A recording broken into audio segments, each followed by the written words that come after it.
Do we have a great show for you today? But first, do not miss out on this year's biggest giveaway. That's right. For the first time ever on the Larry Elder Show for Epic Times, I'm hosting, fell off. I'm hosting a holiday giveaway. But make no mistake, these are not just any gifts. They are hand-prepared and signed by me, yours truly, Larry Elder. You definitely don't want to miss the chance. Just go to winlarry.com and enter the giveaways right now. On December 8th, I will announce 3 winners, 3, live on the Larry Elder Show on Epic TV. I cannot wait to send you these gifts. Again, go to winlarry.com to enter the giveaway right now. When we come back, did Donald Trump dine with an anti-Semite and a Holocaust denier, or is there more to the story? And a quarter of U.S. hiring managers discriminate against Jews, according to a new survey. Don't go away. The Trump meeting with Kanye West and a guy named Nick Fuentes, well, the fallout has been swift and, shall I say, fierce. Former President Donald Trump, who announced his latest bid for the White House earlier this month, was joined at a dinner last week at Mar-a-Lago by Nick Fuentes, a young white supremacist who has repeatedly made anti-Semitic and racist statements. And former VP Mike Pence. President Trump was wrong to give a white nationalist, an anti-Semite, and a Holocaust denier a seat at the table. And I think he should apologize for it, and he should denounce those individuals and their hateful rhetoric without qualification. And a few weeks ago, Kanye West, Trump's apparent dining partner, tweeted that he was going DEFCON 3 on Jews. Not on Jews with whom he's had a disagreement, but on Jews collectively. And recently, West said this. We are influencers, and somehow our country has been taken over by, maybe about 300 Zionists.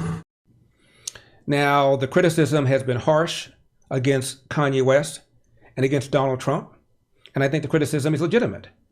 But where is the criticism when people on the left engage in anti-Semitism? What's that?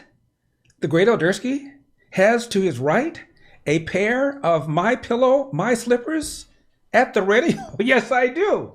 And you know what? They come in different colors and different styles.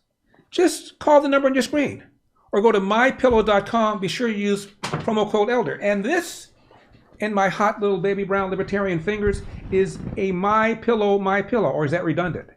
You've never slept on anything so comforting. Again, hit the number on your screen or go to mypillow.com and use promo code ELDER. Now, I've been told this rattles. I'm trying to hold this very softly. This is a 6 cent. Towels, face cloths, hand towels. Regarding face cloths, I understand in the UK, where my show is a big hit, they call them flannels. Again, mypillow.com, promo code ELDER, or call the number on your screen. Finally, what is this?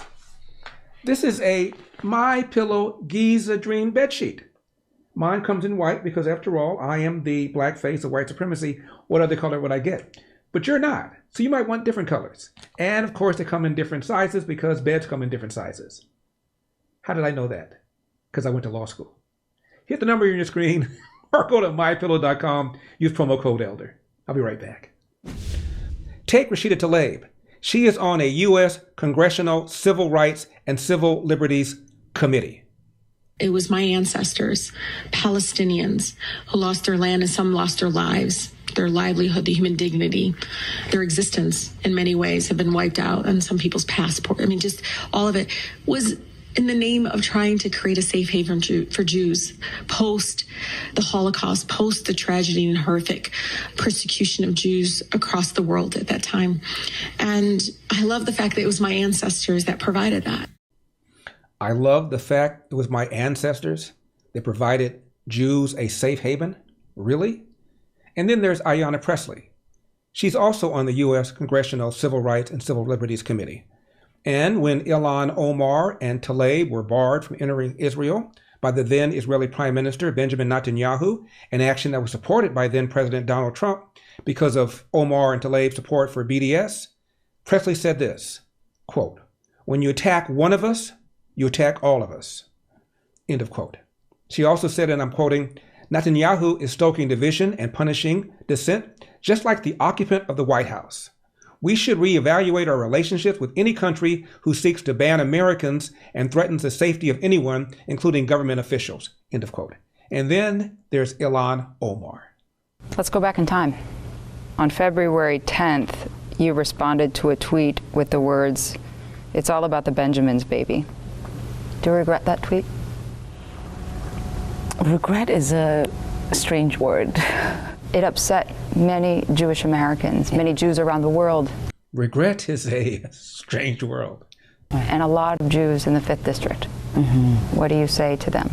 Yeah, I mean, that for me is the regrettable part. And what is regrettable about that for me is that... Regret is a strange word, but the way people reacted is regrettable. Sometimes you could be so blinded to how certain words could stir up feelings of pain for people. You apologized for that tweet. I did. And in a speech, Ilhan Omar said about 9/11, some people did something. Some people are offended by those 4 words. They suggest that you were not describing that day accurately, as they were just some people. What would you say to that? I think that there is a particular bias and a particular lens that people sort of critique the words that I use. And that is not a bias and a lens that I could get rid of with one answer, with one conversation. What? Some people criticize me through a certain bias and a certain lens, and yet that's not a bias and a lens I can get rid of? Some people did something? And in a resolution condemning bigotry, the Democrats could not bring themselves to condemn Ilhan Omar by name. You see, left-wing anti-Semitism gets a pass, whether it's a smiling then-Senator Barack Obama taking a photograph with a smiling Louis Farrakhan, arguably the nation's leading anti-Semite, or Hakeem Jeffries, who will succeed Nancy Pelosi saying positive things about Mr. Farrakhan. Left-wing anti-Semitism gets treated very differently, doesn't it?